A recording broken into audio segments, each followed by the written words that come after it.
Welcome back around theCUBE. I'm John Furrier, your host here at our New York Stock Exchange CUBE studio, of course. We have our Palo Alto studio connecting Silicon Valley and Wall Street. It's part of our Cybersecurity Leader series where we unpack the issues facing large-scale AI build-out and also enterprise security, and then also security in general for all digital citizens worried about getting hacked. Everything's going on around security, obviously never stops, no matter what the hype cycle is. Matt Thompson, President and Chief Commercial Officer of Socure is here. Congratulations on the news that hit the wire this morning. You're now the President. Yes, I am. Chief Commercial Officer. That's right.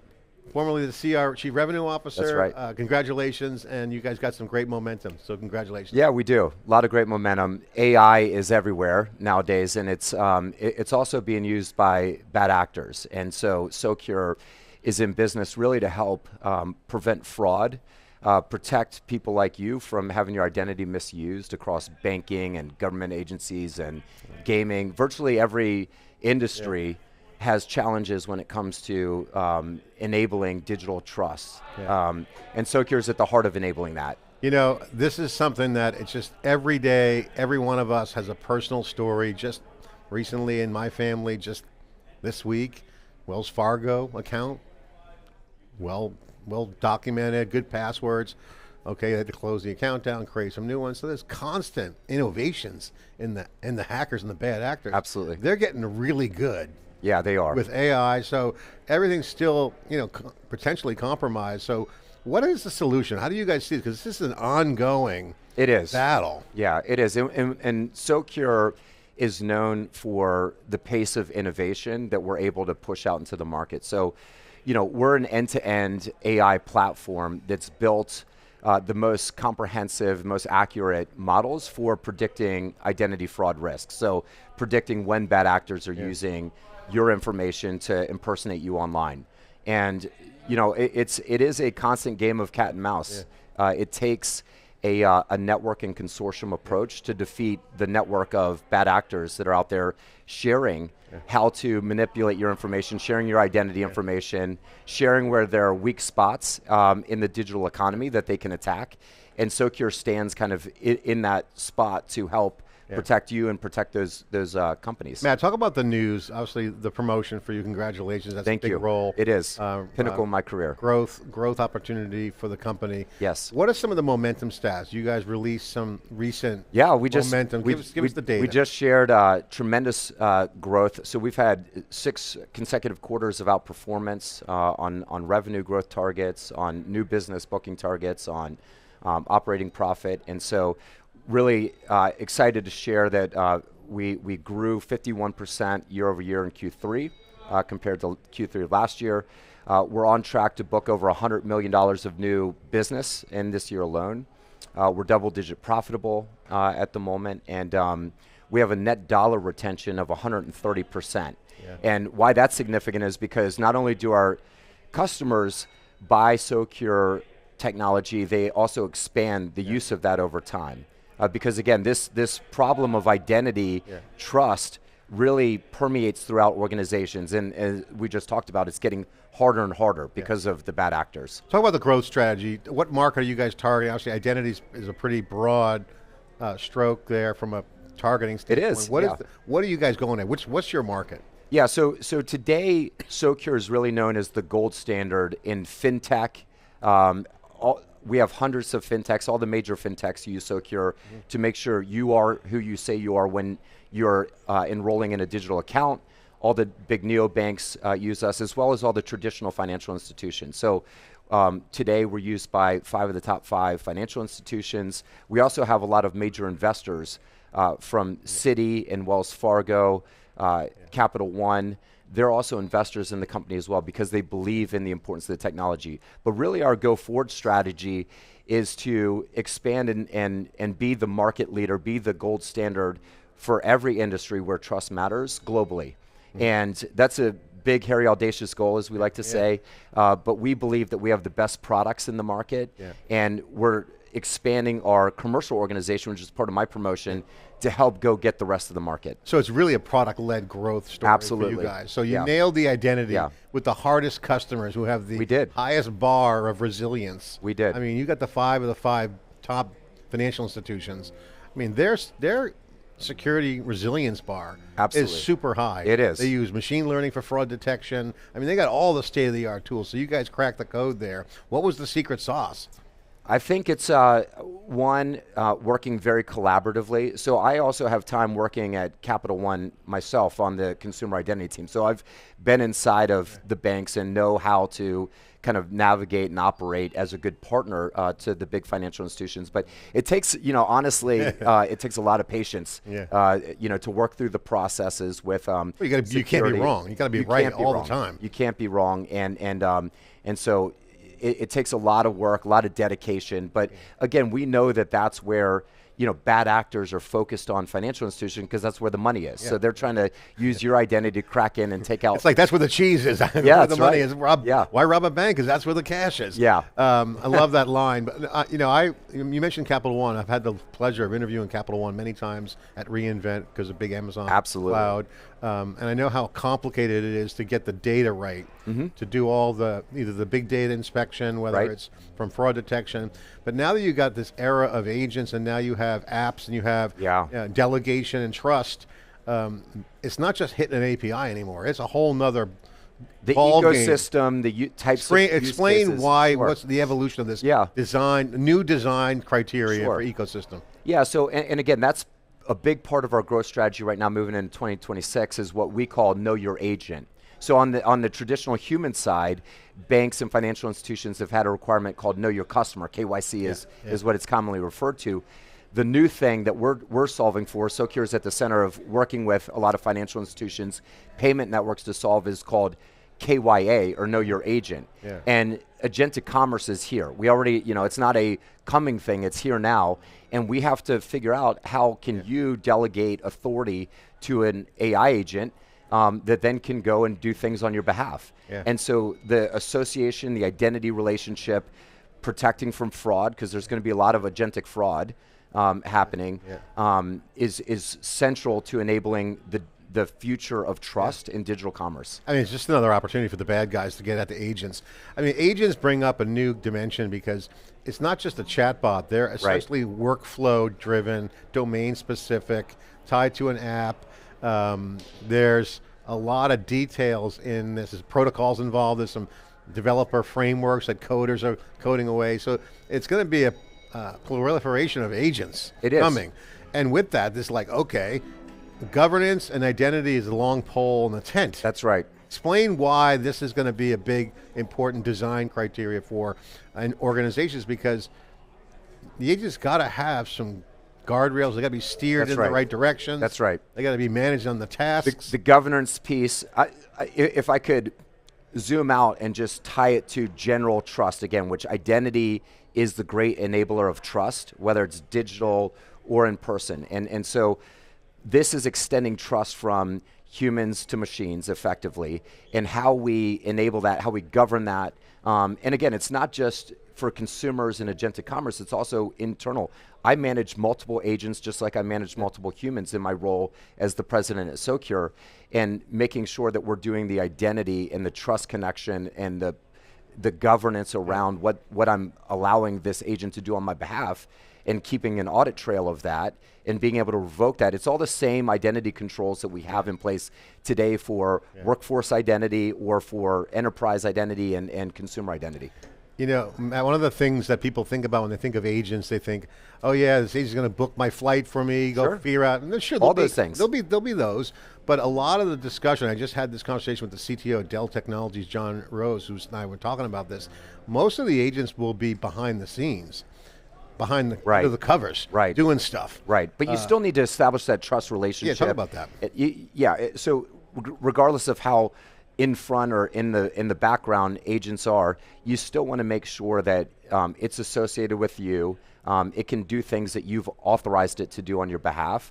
And then again, that you can revoke that at any point if something happens that you want to go a different direction. So nobody wants an agent that's going to have root access to anything that could be compromised. This is where the identity comes in. Explain why the identity piece is so important to make sure that the guardrails around the behavior of agents. Yeah, absolutely. So again, identity, and again, it's a broad term, but in this context is really managing that we know that you are who you say you are, and that you are giving the permission and access to this distinct agent to do certain things on your behalf. And that has to be managed much like your logins to banks have to be managed, or your logins for your work access. And there's authorizations levels associated with all those things as well. We have to apply that same framework. There's a lot that we can apply and take from the way that we've designed identity infrastructure today.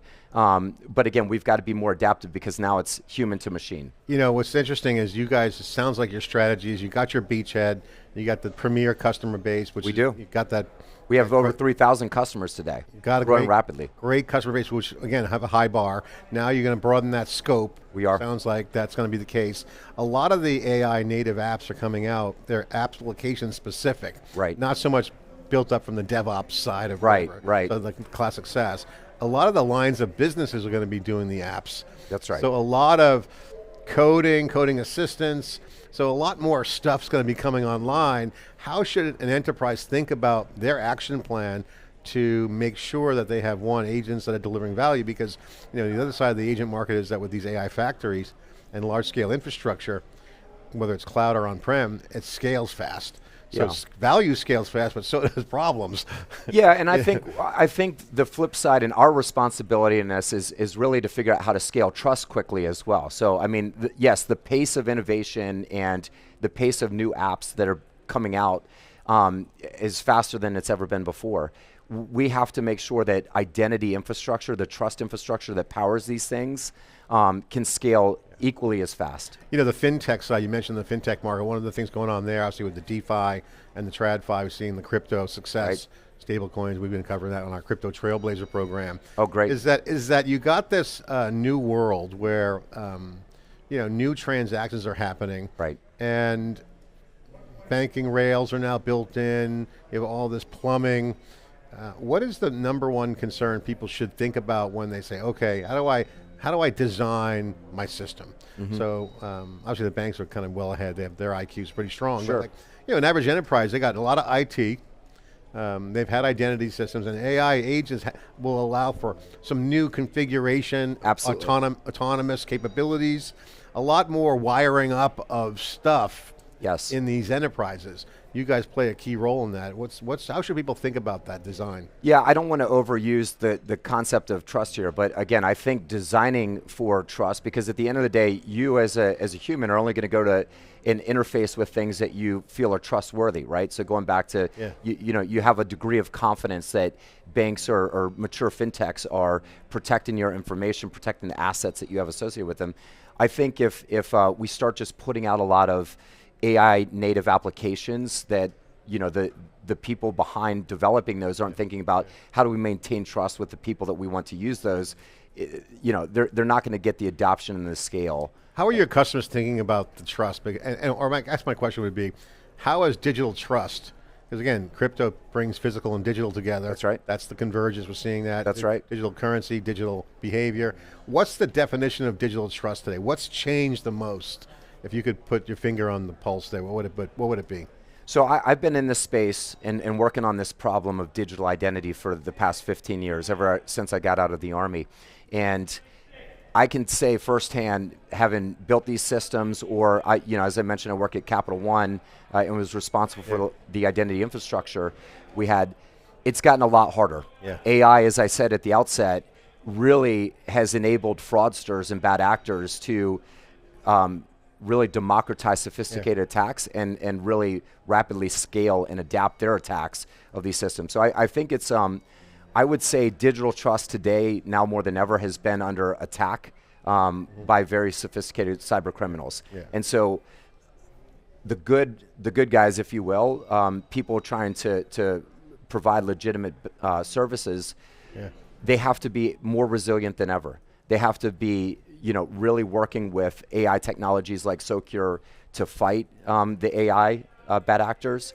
And I think, again, people are now very conscious because of all the scams that happen, because they know someone or they've personally been a victim of identity theft, the scale of identity theft. Dark web has got everyone's numbers now on there. But it's heightened people's awareness to this and concern around how is my information being used? How are my digital assets being protected? And again, that's where we have to be really resilient and use advanced technologies like Socure to help protect. You mentioned you're in the Army or in the service. Thanks for doing that, appreciate Thank that. When you look at your troops, your team, go to market, you got to have a big go to market. What's your mission? How would you define your mission? Yeah, so our mission is to first and foremost solve our customers' hardest problems. And I believe, and I really have reoriented with my partner Johnny Ayers, our entire go-to-market organization is unconventional. And again, I was a special operations commander, so I'm into unconventional warfare. You need that now. We do, now more than ever, and asymmetric warfare, by the way. But Johnny and I have really used an unconventional go-to-market approach where instead of sales-led, we have a solution consulting-led go-to-market motion. So it's very solution consultant, solution engineering oriented, because we want our customers to call us when they have a hard problem that they need help solving. And we believe that if we're good at solving a problem for them, that they'll give us more problems to solve. And that's been true. As again, I said, 130+% net dollar retention is top tier. And so that represents— You guys earn your trust and your engagement. We do. You absolutely. lead with the solution. I never want a customer to say, Socure sold to me. I want a customer to say, Socure came in and helped me solve my hardest problems. Yeah, and that's always what people want now, because it's almost like we're in an era now. So I'm a little bit old too. Like I've seen the movies before and go to market. Now with AI, it's a co-design. Sure. All the best companies in the AI era have a kind of a co-design mentality. Absolutely. And if you don't, you're going to be irrelevant here in the next 2 to 3 years. Well, the consequences are significant. Massive. Because you can quantify the fact that if you don't understand the workflows, because again, AI is domain specific. Yeah. You got a platform side of it, then you got the specific access point where the apps are. That's why all these people that say, oh, we're in an AI bubble, I don't think they actually, I don't believe that at all. Yeah, I agree. Because I work in AI, I see the impact that it has in the efficiency and effectiveness of our growth engine at Socure. We obviously are an AI technology, and I see the need for that in the market. So I believe wholly in the impact of AI and go-to-market. We've leaned in and completely redesigning our entire go-to-market to be AI first. I agree with you. I don't think there's a bubble comparison, and the one everyone uses is the .com bubble. But the demand, the transformational demand was not there. Right. It was evolutionary demand. Yeah, the websites was slow, speed got better, web pages got more population online happened, Absolutely. Search engines happened, user experience happened. That was an evolution. There is so much demand because of the business transformation. So much transformation, personal transformation. I mean, we just talked about agents doing things on your behalf. Commerce is being transformed. I mean, it's unbelievable. Now, I do believe there's overvaluation, some hype, because I think a lot of people don't understand here in Wall Street, and this is the Silicon Valley side of me talking. Well, the board was red over here for NVIDIA this morning, right? Well, I won't say short-term mindset, but they kind of are short-term, but like Wall Street's just now getting into the whole product-led growth scene. Right. So you're starting to see the best analysts aren't asking so much about the revenue numbers, although they do ask. Sure, but that still matters. It still matters. Well, that's the scoreboard. You got to put up the numbers. You got to have the numbers on the board. But the best analysts are like, okay, what's the supply chain at NVIDIA look like? What's your ecosystem look like? What's the product strategy? What's the roadmap? Absolutely. Because these roadmaps are going to give a good horizon into multiple earnings quarters. Absolutely. So I think there's a whole product-led growth financial side emerging here in Wall Street. Yeah, that's good. I think that'll take the bubble pressure off. Sure. Yeah, there's maybe some air gets out of the balloon a little bit, but I don't think it's going to pop. I mean, I don't. I mean, the productivity gains alone There's too much transformation. The revenue growth throughout every aspect of society. I talked to a customer of another vendor. They did one use case with agents, autonomous agents, not chatbots, and saw a massive revenue lift. Yeah. And they're like, okay, they got the flywheel going, so it wasn't boil the ocean over. It wasn't a platform shift only. Right. They got wins. That's right. Out of the gate. That's right. And or we're seeing it too. We're seeing it. Give an example. So we lean in with AI in terms of how we prepare for each and every meeting that we're doing with a customer to make sure that we're pulling all of our past conversations, stats, identifying what's relevant to that customer, packaging everything up that we need to be very targeted and effective with the engagement. So the rep productivity and the time that our sales team can use kind of in the customer engagement versus preparing for the customer engagement has dramatically increased. Yeah. Well, I love this market. Congratulations on the news. Yeah, thank you. Put a plug in for the company, what you're looking to do, some of your goals you're going to knock down this year, looking to hire, give the pitch. Yeah, so over the past year, we've made two pretty strategic acquisitions. First with Effective AI, which really transformed Socure from selling point solutions or products into a platform and use case solution oriented organization. That was a major shift. That's enabled us to deliver so much value to our customers and so much more value a lot faster. So that's been big. We've been leaning on our platform evolution. We just announced an acquisition last week of a company called Clarify, which is the first buy now, pay later oriented credit bureau. And so their focus on helping BNPLs, as they're called, buy now, pay later, which is a significantly fast growing way for consumers to pay for goods. It's real time too. It's a lot of real time. It's real time, yeah, it's real time, and it's enabling BNPLs to make better credit risk decisions of the people they're extending credit to, because a lot of the traditional credit bureaus don't have models to support that community. So, a lot of the BNPLs use us for identity and fraud, and now we're going to be able to help them with credit risk decision as well. The other big thing that we're doing is really expanding the number of markets that we're supporting. As I mentioned earlier, we're the gold standard in financial services, we're the gold standard in fintech, we're the gold standard in gaming, we're the gold standard in government, but there's so many more verticals that need Socure services to enable digital trust. It's just great execution. You get your beachhead, you sequence to a broader position with the technology-led growth, product-led growth. Absolutely. Congratulations. Final question for you, since I got you here. You mentioned Capital One. We've been riffing on theCUBE about how, of course, we've been covering cloud since day one. Sure. The cloud was just a great innovation, AWS. I was there when we made the migration from the data centers to AWS, so it was a big transformation. Which is why I want to pick your brain on this next topic, because I think we saw a lot of similarities between the cloud scale, speed, scale. AI's got a whole nother level of acceleration on scale and speed. How would you compare the AI extension of the cloud as a speed game? Are there similarities? Are there differences? Because again, there's almost similar things, like I don't want to buy a server and do it on premise, just go to the cloud with my credit card. Dropbox is formed, Airbnb, SaaS is hello SaaS. Now AI native is coming in, domain intelligence, autonomous agents, same kind of on-premise hybrid happening. What's the similarities in terms of cloud scale and AI scale? Yeah, so I think they're inextricably linked. And I think, and I'm not saying this because I worked at Capital One, or Capital One's an investor in Socure, which they are, or that they're a customer, which they also are, but I'm saying this because I sincerely mean it. I think they have the best strategic minds in financial services. And at the end of the day, their strategy to be cloud first among the top financial institutions was really foreseeing this AI transformation, because it put a lot of the data infrastructure, data scale in place that is necessary to fuel the AI transformation. So I think you're seeing Capital One, because they leaned in on cloud first, that they're harvesting a lot of the benefits of AI within their consumer experience, within their credit decisioning, and again, just a super innovative company. Yeah, and the wave of the cloud and AI connecting, to your point, is interesting, because when you have tokens and this kind of intelligence coming out of these new AI factories or cloud factories, you can actually make these know your business. That's right. So the domain knowledge, the teammates, you're hearing words like AI teammates. Yes. Not chatbots. Yes. That sounds really kind of like, oh, just a chatbot. But again, you got to establish trust, you got to manage those for fraud, all the same challenges. No trust, no game. That's right.